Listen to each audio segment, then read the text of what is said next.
I'm Reggie. And I am Brian. And this is R&B Talks. Welcome to fall edition. I know. Sort of. It's coffee time, ladies and October. gentlemen. The coffee's back. I'm back from vacation. Vacation suck balls, but here we are.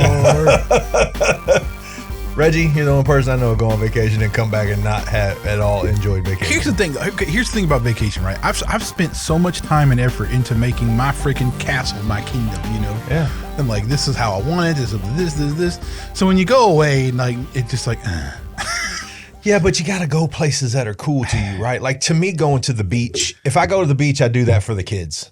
I don't do that for me. I know. And I guess that was a problem this time because the beach was just not success. Like, we're so much seaweed and stuff in the water. You just because the hurricanes was happening. Yeah, the kids didn't want to go out there, so we didn't. We just spent a lot of time at a pool, and it's like, you know. And then that in itself isn't really too bad. They had this little tiki bar where you could get drinks, but I'm not like drinking a lot. And then they had this little bitty shack of a food place that was uber, like, obviously way expensive, but it was terrible. Oh, yeah. So it's like, if you can't, like, if you're not really a drinker and you can't get really good food but you're just hanging out at a pool, it's kind of. If I'm going on vacation, I want to go someplace I've never been before. Well, the girls haven't been. That's the thing. I've been a lot. I can't really do that too much. I mean, I said that, but it's I'm going with the girls for them to see Florida. That's where we went to see the coast and all that stuff. To visit the Floridians. Florida man. Went to Buc-ee's. Buc-ee's was cool. Did anybody try to eat your face off in Florida? No. Because Florida man's down there. I don't care who he is. But here, it was probably one of the coolest things that we went to the Naval Aviation Museum that's down there in Pensacola. Yes, sir. Oh, it was that is flipping cool as all get out. Yeah. Now, the coolest part about it, though, was the veterans walking around that are sitting there asking you about stuff. And, mad props, man. They got just, I don't even know what half these patches mean, but you're just like, you look at it and go, dude, you did some. Yeah, you win. You did some things. You win the thing. Yeah. And I went to this one guy, and he literally didn't have a space on his jacket. There was no space left on the jacket. I'm like, bro, you got balls of steel, man. What, somebody went out there and did it all. Like, he was like, I'm going to retire. I did it all. No, and then they had a 101-year-old World War II veteran named Cash Barber. He was sitting there in his little wheelchair below the plane he was flying. Really? Yeah. So his that plane, would be cool. Plane is in there hanging up, right? And it was a rescue kind of plane, I think, and he was the navigator. And so he's sitting there telling stories and stuff. Good for him. And, so the girls and I, we sat there, I don't know how long, but we did until he, like, stopped talking for a minute. And then we were like, okay, I guess we should go. It was cool listening to his stories and stuff and that kind of thing.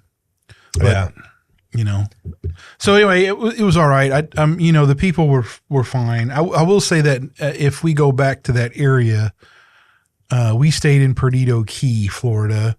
Perdido Key. And it was okay, but I think we'd go down to Orange Beach, Alabama. That seemed to be where we kept driving to all the time to go do things. Well, I'll be honest with you. When the last time I took the family on a vacation to Florida, we stayed on the Floribama line, right? Like right where, because that whole strip is all the cool, fun stuff. That's it. And that's where we kind of hung out. Well, that's what I'm saying. The Alabama side, though, it seemed like we went there more than anything. Yeah, we had like tons of good restaurants on that side and all that stuff.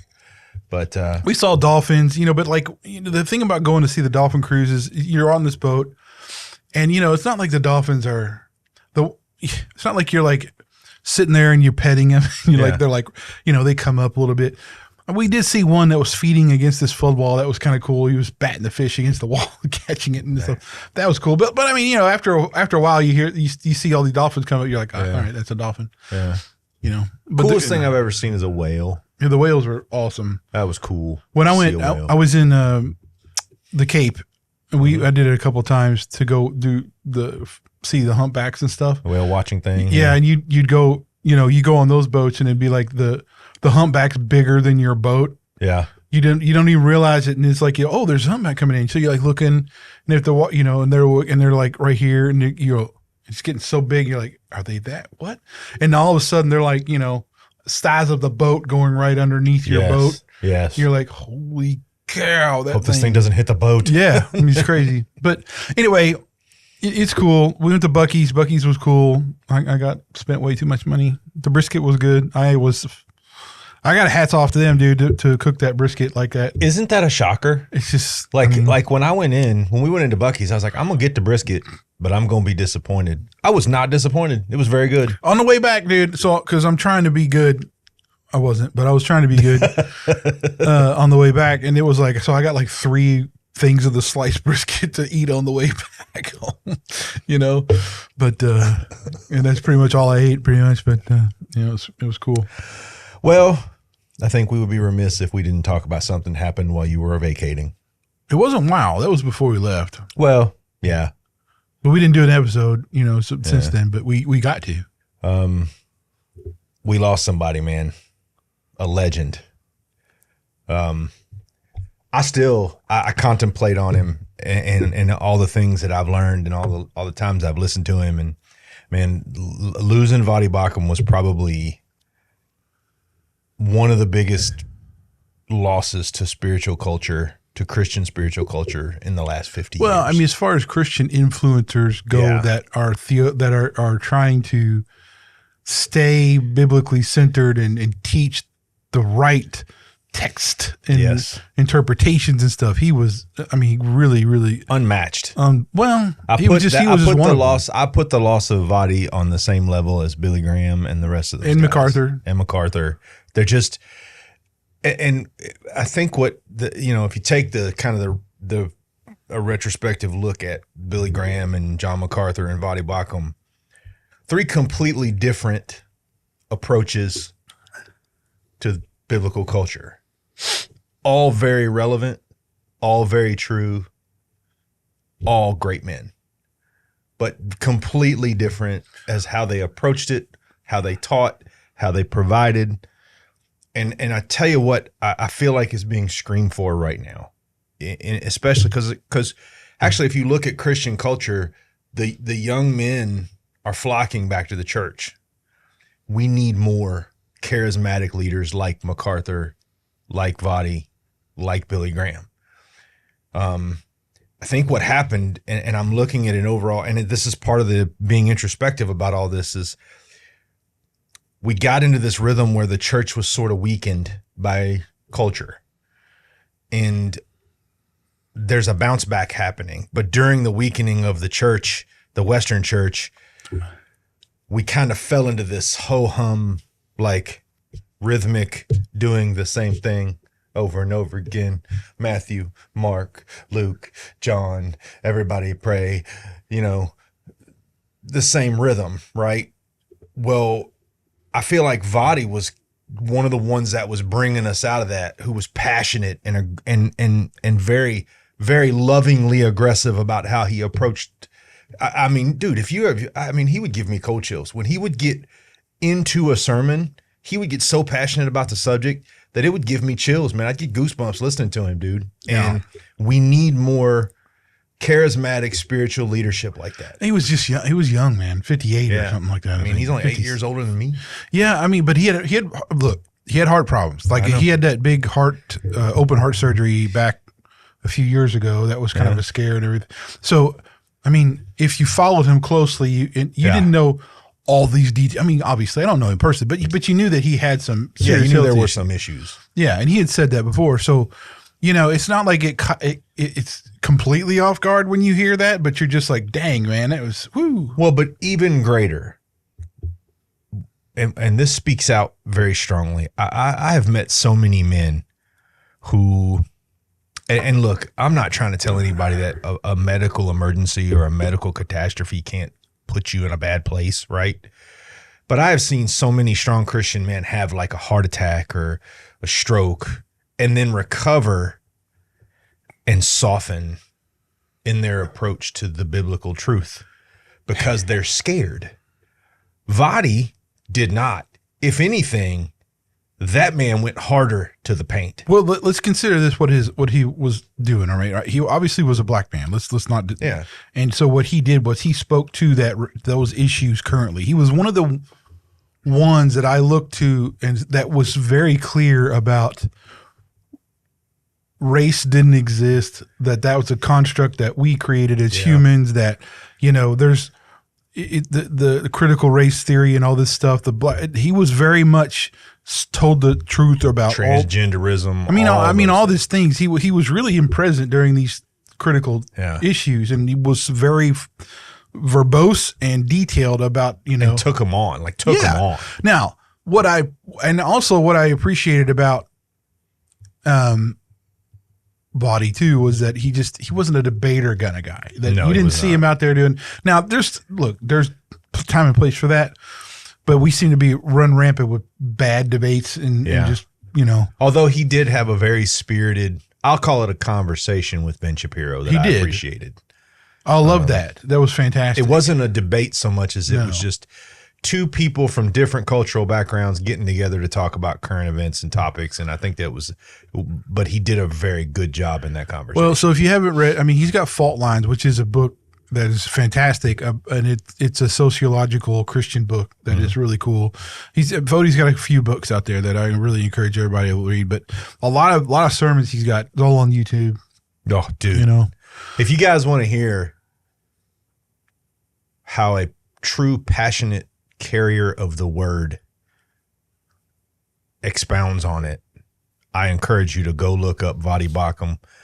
Don't look at for a particular sermon. Just look up Voddie Baucham sermons and listen to how passionate and how powerful and how convicted he is. And that, if you don't feel something from that, I'm not sure that you're human. Like that's the truth. Like whether you loved him or hated him, you had to stand in front of him and admire the conviction that he had. Well, I think when you're effective, you are. There is that you have to be passionate and convincing, right? Yeah. I don't think there's any way about it. That you're not going to be effective unless you are. Charlie Kirk, one of the reasons why he was so effective was so passionate, and that's what dude. That's right. John MacArthur, he stood, how many years? 60 years doing, church leadership and doing it right. Yeah. And Billy Graham. There's so many of them though. Like even Joe Schmo, who's right around the corner, who's been living in this, taking care of his family and all that kind of stuff. Look, at the end of the day, what we do here is just a blink, and then we're going off to heaven, and we'll be with God in his kingdom and do something there. Yeah. Question though, something, kind of a relevant question in all this. Do you think that the lack of impassioned representatives for leadership of the church, do you think it's systemic and kind of across the board, or is it just a cultural thing where we are not so much, we don't want to seem over aggressive as we want two people to come in? Yes, you're welcome, right? Or is it more a systemic thing caused by the virus of culture that's kind of leaked into the church over the last 10 years? I know that's kind of I think you get the question. I might be asking it wonky, but I don't know. What are you asking? I'm asking, like, I got some of it. Like when we go to church, you and I have been to several churches together. Like how churches are evangelizing, and we see a dispassionate preacher. They're up there. They're just bomb, bomb, bomb. Yeah. And we see it a lot. Do you think that is a systemic thing caused by culture bleeding into the church over the last 10, 20 years? Or do you think that is more of a attack that's been taken on by the current version of the church to not seem as aggressive? No, I don't think it's either. I don't really think I think it's a combination of a bunch of things, and that could be all kinds of, there's a lot of variables there. Let me answer that. Let me say this though. Sometimes that's because there was a vacuum of leadership and there was no one else to step up. Yeah. And it would just happen to be this person. Sense. That makes a lot of sense. That's a lot. There's a lot of that, right? You see, especially like you talk about in our area where we have a lot of, we have a lot of churches. And I'm not saying there's like a lot of bad churches, but a lot of them don't have great speakers or researchers or theologians or something leading that. They're just a person that stepped up to just take on that job, right? So, there's that. I will say that you get into a different scenario when you talk about churches who are led wrong and, it's a dispassionate preacher who's got heretical views. That's a whole different thing. You know what I mean? Yeah. But like if you're just talking about Joe Schmo's church, who just has been there for 40 years, but then, is sitting there, it's got Billy Bob as the pastor and is dispassionate. Well, he's really not called to be a pastor, but that's just who it was. And that's just who got rolled up in the cause. There's a lot of that, dude, for real. And I think a lot of times in our neck of the woods, we get, these bigger churches draw a certain amount of esteem and stuff. Mm-hmm. And you end up with a false comparison between a small church and a mega church. And so people will look at a small church pastor way more critically because of their experience at a mega church where they saw this, obviously this guy probably making way over six figures speaking and doing all this stuff. Not saying he shouldn't. I'm just saying it's a different. Well, but I also would look at the converse of that, which would be, let's take,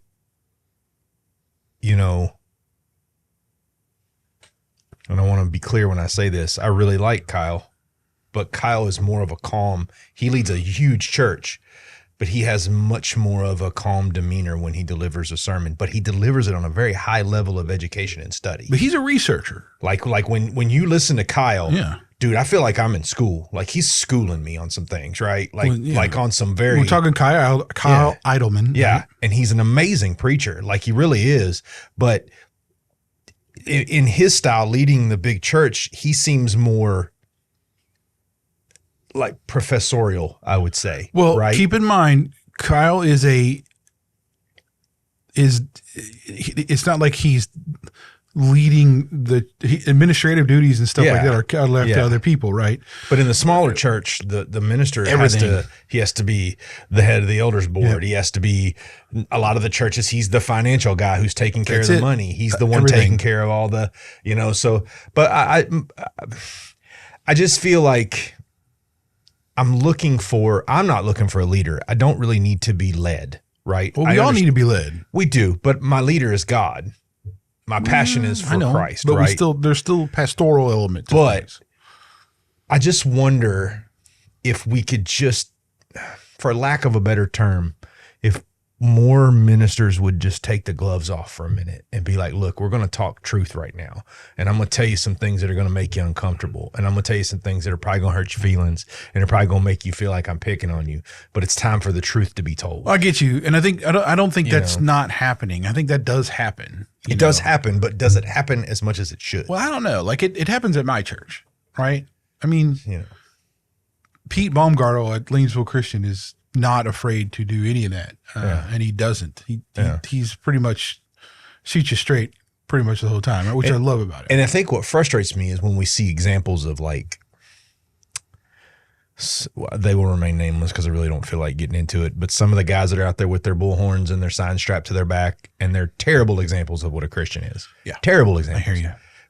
But you have to admire their tenacity. That the dude he's out there with his heels dug in and he's going after it, right? Like he might be going after the wrong thing, but whatever it is, he's going after it. Yeah, that never appealed to me, man. The whole street preacher thing. It doesn't make any sense to me. Never. I mean, I'm not saying you shouldn't do that, or it's like, it's just not. That's not my thing, right? I guess I'm just saying. But anyway.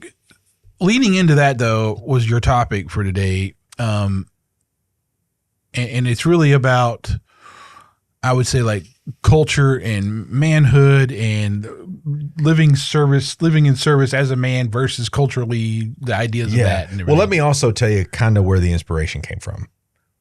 Tell me, Ryan. Tell me now. I was as we know, I was trying to come up with this game show type thing. I'll let you go. And it train wrecked on me because it came. I am not technically savvy. Anyway, but I was reading an article, and the article, it was not a Christian article, but it was an article on, it was called The Veil of Masculinity. And I thought it was interesting just because I thought this is probably going to be a bunch of crap. But anyway, and it was a bunch of crap. But what it made me start to think about was, culturally, do we recognize that masculinity in its purest form is not aggressive? It is not hateful. It's not judgmental. Masculinity, biblically, is about service. And I wonder if the skew in everyone's view, I'm gonna bring it up once, but that's just because I have to lead toxic masculinity, which is the biggest garbage phrase on the planet. I know. There's just toxic people, and in true masculinity, we serve our families, we serve our community, we serve our jobs, we work with joy as God calls us to do, right? We do all these things, and we get tired. Don't get me wrong, dude. If you're a man and you're doing everything that you're supposed to be doing as a masculine head of your household, you're going to be tired. There are going to be times where you're going to feel like you're carrying the weight of the world on your shoulders, but you're also going to have a very commonplace understanding that that is the role that God put you in. And that is what God wants from you, is to be a servant. And at the heart of masculinity is the servant's heart, right? At the core of masculinity is the servant's heart. And I feel like there's been so much fog of garbage that's been pushed out about how men are toxic and we're bad and we're the problem and we're the reason. I felt like I just wanted to talk about what the real example of actual biblical masculinity is, versus this false tag that we've been given, and how biblical masculinity can serve us culturally. Right? Does that make sense? Yeah. Okay. I mean, when I saw this, the one thing I tried to find, which actually took me longer than I thought, was when I've read in places about the male role being undermined or suppressed in civilizations, and that usually leads to the downfall of the civilization. Mm-hmm. This has been heard a lot, and read, and I couldn't remember specifically where I picked this up from that was important. And let me clarify this and say that I'm not saying that this is legitly a completely sourced and evidential conclusion but there is. It's not like it's absent of that either, but there's been several times in philosophical and anthropological and historical, talking about how and looking historically at civilizations that have collapsed, and they look at like the moral decay, gender dynamics, sexual norms, and society softening, and that and some of the conclusions that writers have come up with is that was a major contributor to why the civilization failed, because the main male influence was then softened and everything else, and it ended up to a collapse. So I'm not saying that's necessarily the legit, like, not this is highly debated. It's not like it's something that everybody agree on, but here, give you an idea. Like in 1934, J.D. Unwin's Sex and Culture, and he did a study about with 86 societies and all this stuff, and he said basically his conclusion was that societies flourish when they enforce that strict heterosexual monogamy, mm-hmm. family structure, premarital chastity, and traditional sexual norms. That leads to more cultural productivity, expansion, and cohesion. When that starts to decline is when and he did all these, for all these societies. Now, that's just one example. Sir John Gubb's The Fate of Empires and Search for Survival, that he wrote in 1978. kind of says the effeminacy of men, the same kind of thing going through that. The whole thing about hard times create strong men cycle, that was popularized by G. Michael Hoff in 2016. And that's debatable, though, that hard times create strong men create good times create weak men, and weak men create hard times. That's not totally inaccurate, but that's not how I would put it either. But anyway, this whole idea, though, this is where I wanted to find where I could find this idea, because I think when you talk about this stuff, and especially when we talk about how we're made to be a service, we're not hateful, we're not violent necessarily. That's not true masculinity. And don't get me wrong, I stand by the statement. I'd rather be a warrior in a garden than a gardener in a war. So, but that doesn't mean I'm always looking to go to war. No, right? Correct. But what I'm saying is, though, when we are suppressed and not able to serve as we should, that's when communities and societies, I think, get damaged and lead to the collapses and everything else. And I think enough of that is still surrounding America. Is still around. But boy, you have the elements that are fighting hard to get rid of it. So when I was reading all your outline and everything for today, and I couldn't get that out of my head. Like, it's in order to be of service and fulfill my role like I can be, I'm countercultural. Period. Well, but the Bible says we're going to be abnormal.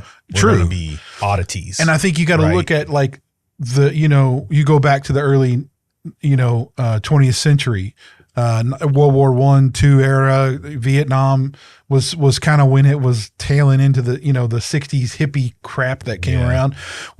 Up until this kind of hippie area, I mean, you really had a culture of traditional gender roles. It was, stuff like that. And we were thriving in what we were doing. And now you can, again, this is a complex issue. And I'm not saying that because this is why you can't like nail down causes for civilization collapse. Because you got, wars, you got economic things are going on, global stuff, catastrophes. Yeah. But anyway, I guess the point is that since the 60s, though, we've been in this steady incline of this, ramp to suppress masculinity, which is another reason why we're here, talking to you all about all this stuff. And so I just think that that's a big part of it. I couldn't get that out of my head when we were talking about when I was reading your thing. So anyway, look, I think when I explain to me, Brian, like when you say social media pushes alpha wolves or fragile snowflakes, and tell me what you mean by the scripture flips the script. Very simple, my friend. I'm glad you asked that question. Well, number one, social media, unfortunately, plays on both sides of the fence. Because if you look, all right, so let's take Instagram for a second, and let's take how algorithms and things like that are calculated into it. Let's say you're a young man who's had sand kicked in your face and you want to get super strong and muscular. If I look up one time on Instagram, power muscle workout, I'm going to get flooded with videos of morons who are doing things that are dangerous, who are pushing a lifestyle forward of irresponsibility, doing things that may get you hurt. That alpha wolf, go hard till you're dead, right? Blah. That's just I'm sorry, but it's bullshit, man. I'm just going to say it. And then on the other side, if you're that guy who has been told all his life, well, you're just too aggressive, and you go on there and say, well, what is a society alpha male? Then you're going to get this big giant sack of crap that's, well, you should be in touch with your feelings, and you should never, try to impose your will, and you should never, you're not a leader. You should co-lead and blah, blah. No, that's not what we were called to do. But the perfect verse, and this is what's funny about this, as I was kind of studying and looking at biblical verses, I was going through all the regulars, right? Micah 6:8, Proverbs 27. I ran into Proverbs 24:5-6. And I don't know why, but this one has never stuck out to me before. But it says, a wise man has strength. A man of knowledge increases power. So with wise guidance, you wage war. Mm-hmm. Now, the layperson could read that and go, what is it talking about waging war? What they're talking about is, I truly believe what they're trying to get at in this verse is we have to have our spiritual armor on. The battles I'm going to wage most in my life are not against other men, are not against other genders, or not against other ideals. They're going to be biblical spiritual wars. Principalities, baby. That's right. Principalities. And I think that's a very true statement. You know, you're either an alpha wolf or you're a precious flower, whatever you want to call it. But we are called to fight on more than an earthly plane on a daily basis. We're called to fight on a spiritual plane. People don't seem to remember that when we get baptized, we become sons or daughters of the highest holy power. God is our father. Christ is our brother. We are in the family. Well, guess what, dude? When you join the family, you're going to fight more than the battle with your neighbor over where the stakes go in your lawn.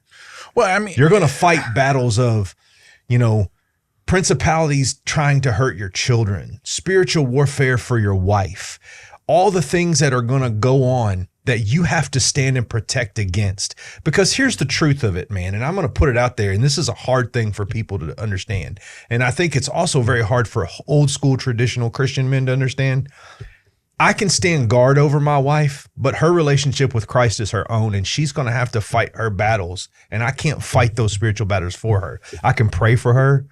I can pray over her. Give counsel. I can give counsel. Yep. But at the end of the day, she's going to have to fight those battles. So go back to this verse. Read the end of it. So with wise guidance, you wage war. So we have to be men of wisdom and integrity in order to be really, truly masculine.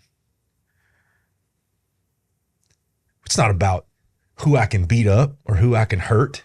It's about who I can help, who I can serve. Right? So I think that's kind of goes to that question you asked, right?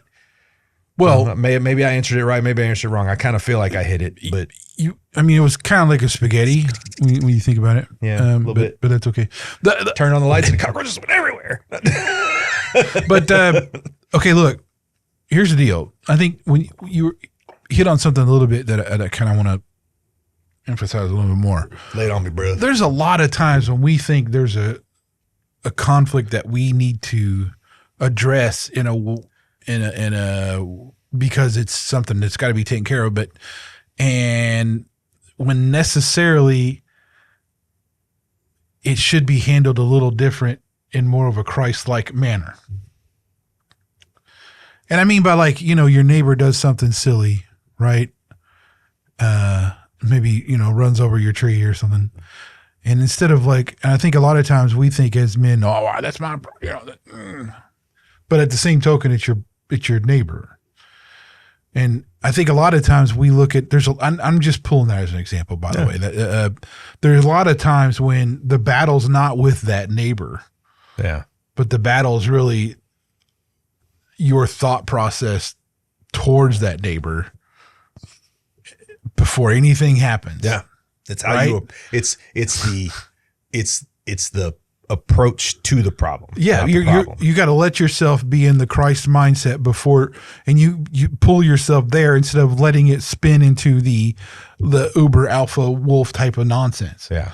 And this is kind of also why I don't like that alpha wolf terminology anyway, because the way that alpha is in for instance in wolves pack, they are not. Yes, they can be violent and they can be aggressive, but it's really select. I mean, they're very specific. But you also have to understand what do the wolves do? Yeah. They follow They're protected. When the parents are old, the children hunt for them. When the children are young, the parents protect.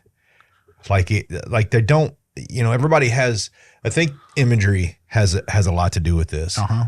I think the word alpha is so often misused that I almost hate using it. And then I go back to a conversation where you and I had, we were staying on your front porch and you're like, I'm just not that guy anymore. Right. I'm not. I don't think it's that you're not being who you're supposed to be. I think as you and I have grown spiritually and become better men, we've now come to understand that we must approach with the Christ mindset. Well, and that means being tempered when you approach and saying, all right, I need to look at all angles of this. I need to make sure that I'm not misjudging this situation. And don't get me wrong, if you pose a threat, okay, but that's not normal. That's not that, right? It is switching from the tough guy mentality to the Christ-like servant attitude. Absolutely. That's what we were talking. That's what I was really referring to. Like I have no interest to be the tough guy anymore. I mean, I don't think there's a reason why I'm working out all the time and doing all this stuff. That isn't to be a tough guy though. That's really just to try to take care of the temple the meat suit that God gave me, right? The meat suit that God gave me. Yeah. I mean, look, ladies and gentlemen, that's going in the year in highlights. I'm telling you. Meat suit. But dude, look, that's what I'm doing. I mean, it's not about, and it was that thought process. Like, the reason why I'm actually doing all this to take care of myself and all this crap. I got young girls for one. I don't want to take all this other medication and all this other nonsense that can have all this other thing. I want to live the rest of my life well without being broken. I break myself people, and we've talked about this too. I mean, it's funny how people are like, don't you feel so much better after you? No, I don't. I don't feel better at all. I'm in pain. I hurt all the flipping time. I mean, that's part of it. I know, but the attitude is, it's not like when I was in my 20s and like slinging the lead all the time. That was total being tough guy. I got to be buff, blah blah blah, kind of thing, And that was that mindset earlier in my life. And as I've gotten older now, it's really not about that. It's like, if I can't be healthy, then how can I serve in the capacity that God wants me to do? For one, how can I be, and that includes being husband and father to my own family and stewards of the things He gives me. I can't do that if I'm, eating Cheetos on the couch and like taking shots of insulin or something like that. Yep. That's not how can I fulfill all those things I'm supposed to do? So I guess that's exactly where I'm going, is like, I need to be able to take care of myself physically and everything else. I need to be able to protect my family. As much as that may happen or not, I don't want to do that. I guess that's the thing. No. Like, I'm not looking for conflict. I don't want to get into a conflict anymore. I used to want to. Yeah. I used to have that urge. I don't anymore. I don't. I'm done with this. It's like, it's at this point in my life, I'm like, you know what? I'm good to chill. I'm good to be okay. Sure, I want to be in shape enough or physically able, but I don't need to be looking for it or whatever. But I also don't want to discourage men from part of our responsibilities is when we see the lie, we have to recognize it and call it out. If you hear a wrong or you see a wrong, you have to be willing to stand up and go, no, that's not right. It doesn't mean you're going to go you're going to draw swords and want to go to battle over it. But part of our responsibility as men, as men of faith, is when we see the devil working, we got to be like, whoa, that ain't what's supposed to be going on. Right. Like I've had many a situation and I'll be honest with you, man, where I've seen things going on inside the church and I'm like, dude, no. I heard somebody, this has been a while back, but a guy goes, he goes, I only drink Monday through Friday. He goes, I'm usually drunk every night. He goes, but I just come in and pray for forgiveness and I'm cool. No, brother, that's not the way that works. That is not how that works. Now, and that's not to say that we don't commit the same sin from time to time because we're not, I mean, smart is the best way to say it, but weak. Yeah. But it doesn't mean that you just have permission to go on repeat and that the church is just the drive-through car wash you need every Sunday to clean yourself up so you can start again on Monday. That's not the way that works. No. There has to be some lever within you that says, I know I'm screwing up, so I have to try to change behaviors. So I do think that there's a responsibility for us as men to call out when we see the wrong. I just don't think we got to, get out the Viking horn and, start stabbing people. You just have to talk, right? Yeah, but this is the thing. Like at this point in my life, you kind of, after you've lived through some things and you've gotten some experience, I look at people now when they're doing something silly, and it's not a raw, I need to, go on defense. It's more like, oh man, you just feel bad for them. Yeah. Just feel heartbroken for them. Yeah. I mean, that's the thing. But just to talk about, just quickly, let me go over just the tenets of Christian masculinity: courage and strength, love and self-control, responsibility and leadership, faith and integrity, and wisdom and instruction. Now, when I lay all of those out, when I put all those in a row and we talk about them, does any part of that sound aggressive or aggregate or angry? No, because it's not built to be.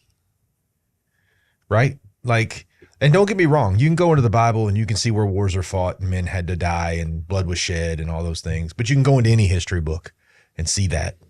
It's part of who you have been all along. But when you focus on the Bible and you focus on the men of the Bible, Luke, Mark, John, David, all of these men, they were men after God's own heart. They held up not only the flawed part of ourselves to be seen, but they also held up biblical masculinity. Moses is a great example. Moses was very, he was raised in anger when he came down off the mountain and saw them, but he was also, you look at how Moses handled himself within Egypt when he was attempting to free his people. He was never violent.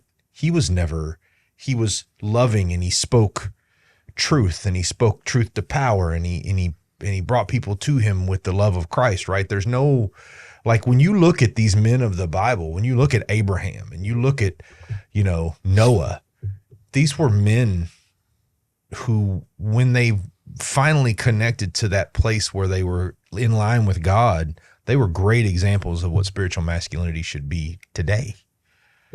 A biblical masculinity should be. But speaking of that, I mean, I think part of what we got to address, though, what's the difference between worldly and biblical masculinity? Because that tells a story in itself about where our culture is and what the priorities are. I think the main difference that I see is the worldly version of masculinity intentionally attempts to weaken the family structure. The biblical version of masculinity intentionally attempts to strengthen it. And that has a lot of tentacles out there, right? Like, I mean, let's just kind of think. I'm going to throw some things out there, and hope I don't get any hate for this, but these are just the things that are popping in my mind. Male feminists, right? That's just creepy, dude. You're just creepy. I'm sorry, but you're that's not natural. You're not doing the right thing. What does that even mean, dude? You know what I mean? What does that freaking mean? Men who are lazy and require more from their wives than they require from themselves. There's all these tenets of, well, I'm going to work hard and just let my husband live his best life. You're not letting him live his best life. You're actually letting him live his worst and weakest version of himself. And that's mired in all kinds of things.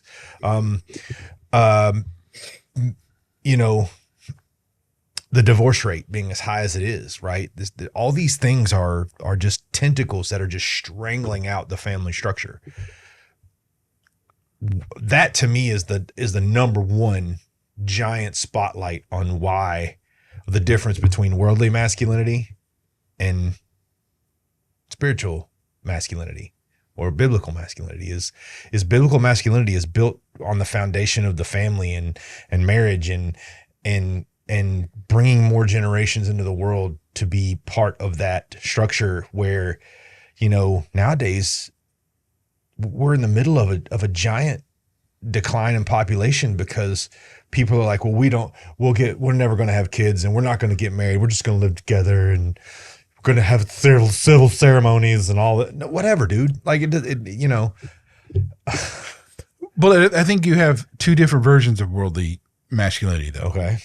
I think that's important to kind of throw out there. Very true. Like you do have the like domineering, aggressive, more isolationist douchebag masculinity is what I call it. Yeah. I mean, you do have that. And I don't even label that as masculinity. That's that's a bully covering up his weaknesses with a lot of noise. And thunder. And then you have the other biblical or the other cultural masculinity is the subservient, very weak, and I say weak, not meek, weak, lazy.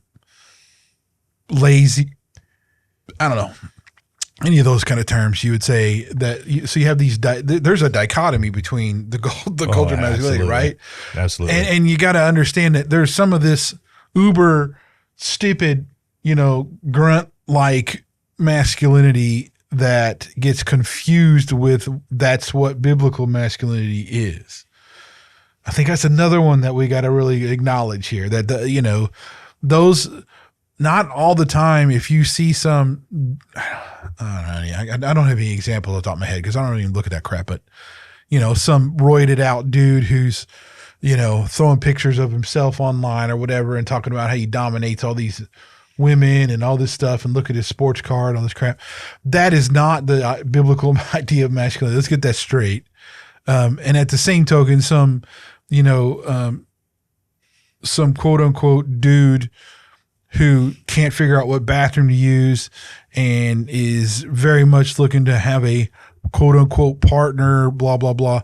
That is also absolutely not that's the other total opposite way. The biblical masculinity, just put this in like real world perspective, is that you're strong both mentally and physically. You're wise, kind. And the biggest one that you've already pointed out is you are the antithesis of what selfish is. Yeah. Like you're looking to just be the servant to, your wife, your family, and your community, period. You're trying to do the best you can for all of those things, right?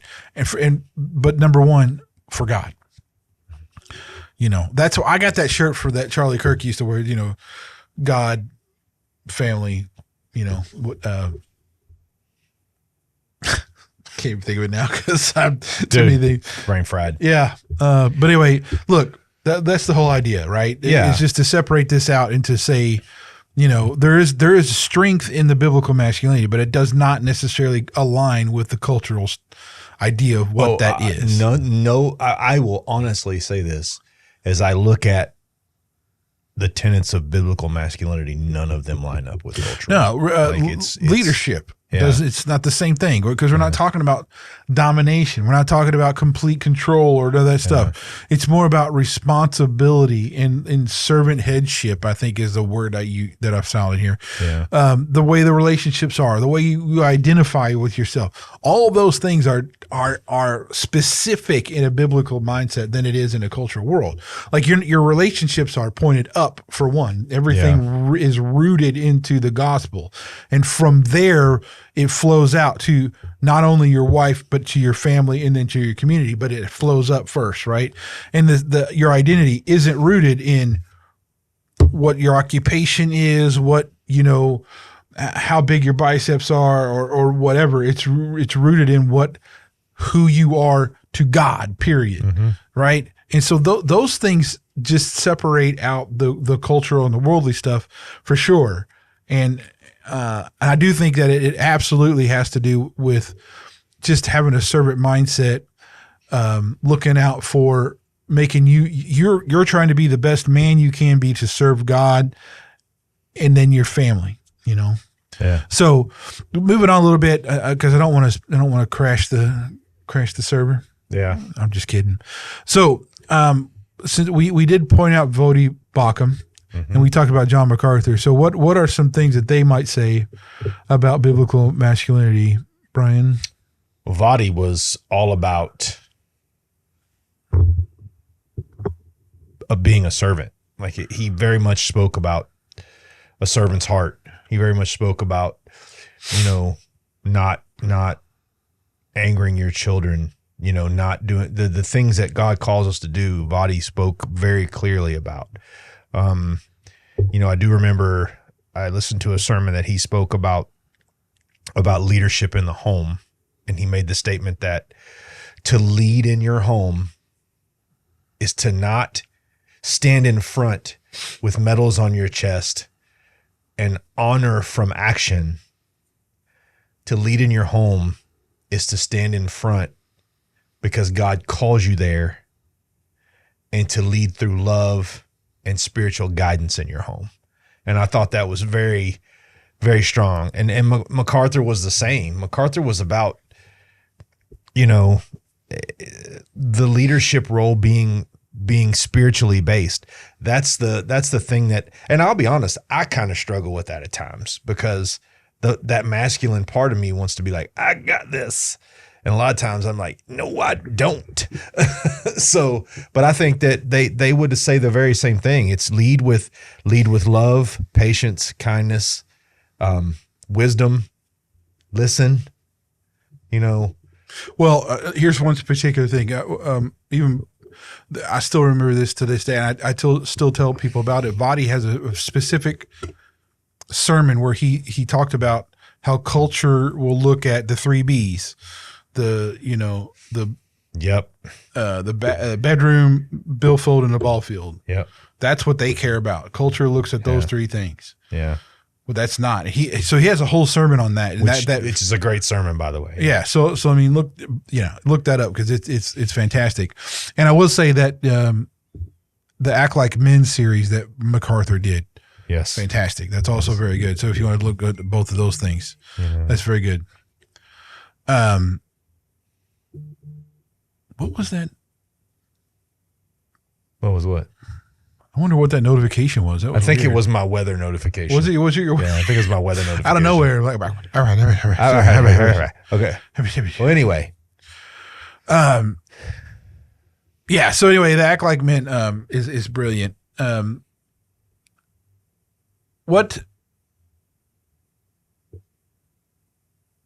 I don't know. I completely lost my space. Oh yeah. It's okay. As you can tell, we're a little off tonight. I am off. I'm so off. Well, the thing that I think that we need to make sure we get across, though, is how do we apply what we're talking about here? Because we've said a lot about what it isn't, what it's this, and culture says this, and biblical manhood says this. But what's really, I think we need to really talk about, how do we apply this stuff? Well, number one, pray for guidance. Everything in prayer, everything in to the Lord. So kind of what I do every day is, as I'm preparing to leave and go off into my day, and my wife and my kids are still asleep, I just ask God, I'm like, show me what you want me to see. Put in front of me who you want me to help, and give me the wisdom to recognize and do both. And I think that going into the world, we so often go into the world jaded and protected. I think we need to realize as Christians, we are spiritually covered. And we need to quit living in fear, especially as men. Look, here's the truth of it, guys. And this is a very hard truth that I'm going to roll out here on the table. And I know a lot of Christian men I've talked to struggle with this truth. The fact is, it's God's plan, not yours. Whatever's going to happen is going to happen. So the only thing you can really do is beseech God every day to guide you in the way that at the end of the day, when you put your head on the pillow, you've recognized and acted on the things he wants you to recognize and act on. But the first step is to give it to God, man. Stop trying to control everything yourself. Number 2, practice patience. Don't pray for patience, because buddy, he'll give it to you. He won't give you patience, but he'll certainly load you up with opportunities to be patient. But you got to practice patience, right? A lot of times we as men, we trigger quickly. Be thoughtful in your responses. Truly listen to your children, to your wife, to your neighbor, to your brothers and sisters out into the world. Listen to them. And number 3, we have to change the prism that we look through that is leadership.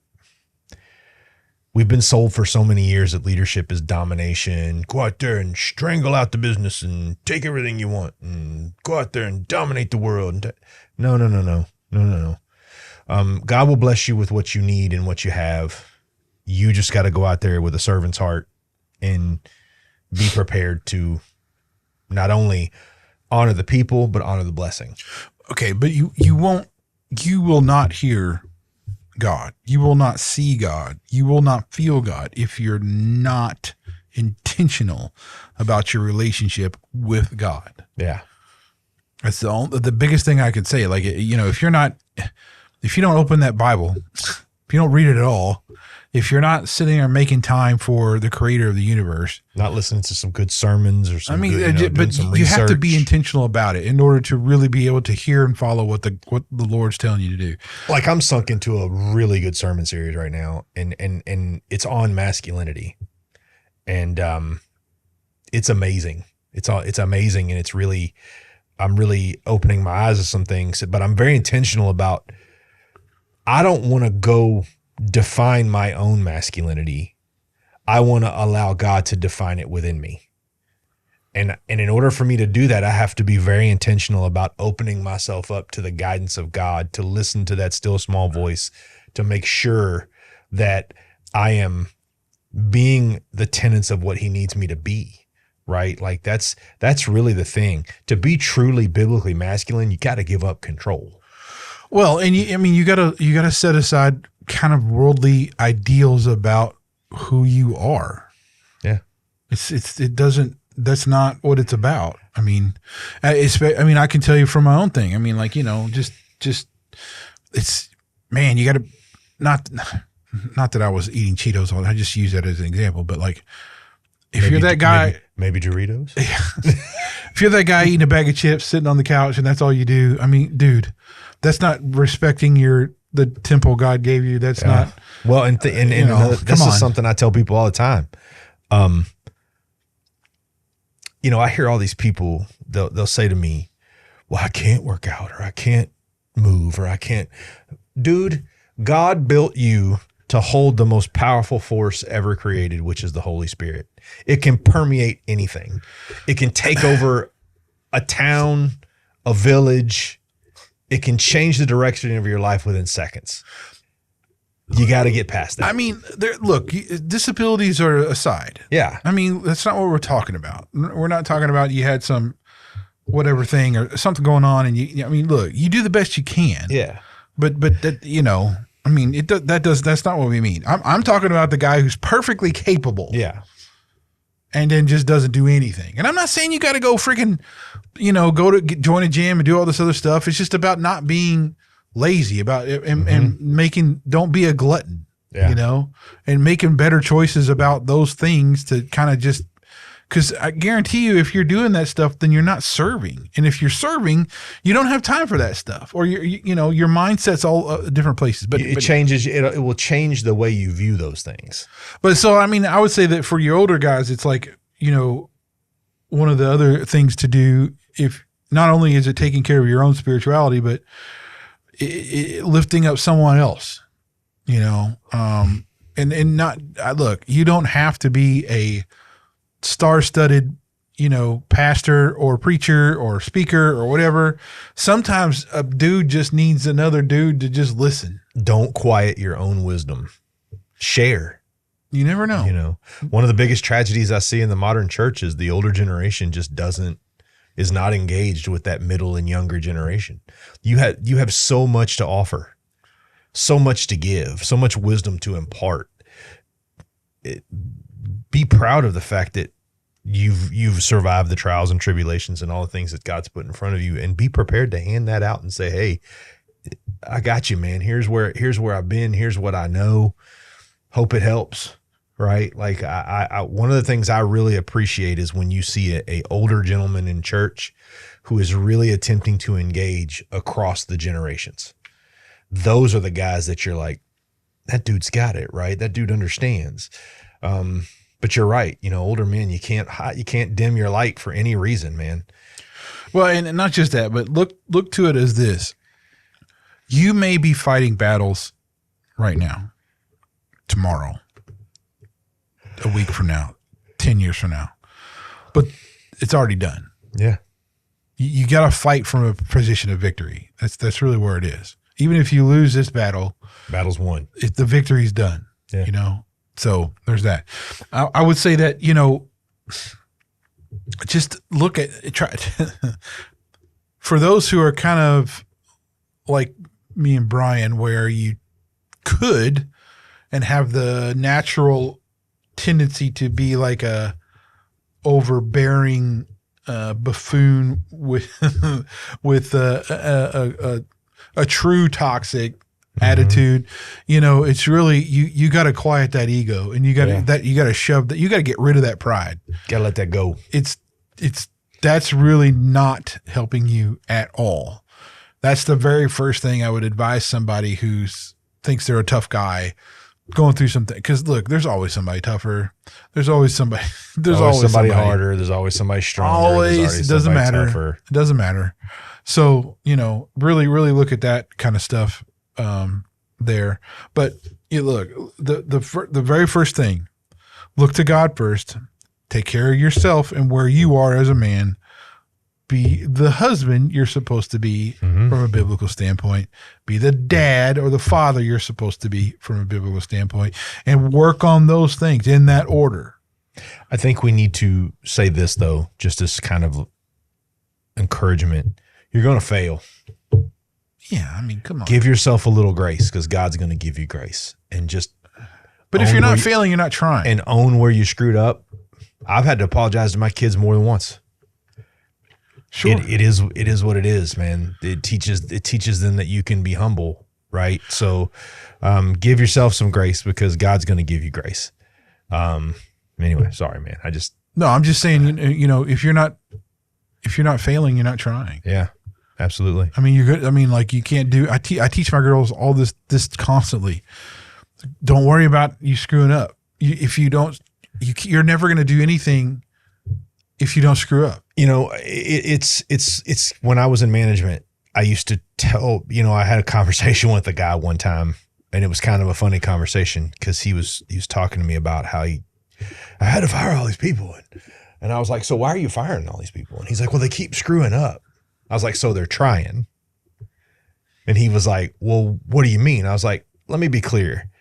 I would rather have a guy who is falling over himself, failing, but trying every day, than have a guy who's so talented yet lazy that he wins once and stands on the podium for months before he tries to win again.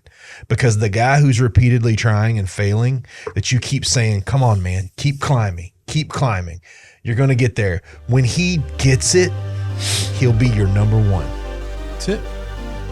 But the guy that already has the talent and knows he can turn it off and on, 9 times out of 10 will be your biggest problem, because his ego will destroy the environment. And it's the same in your home.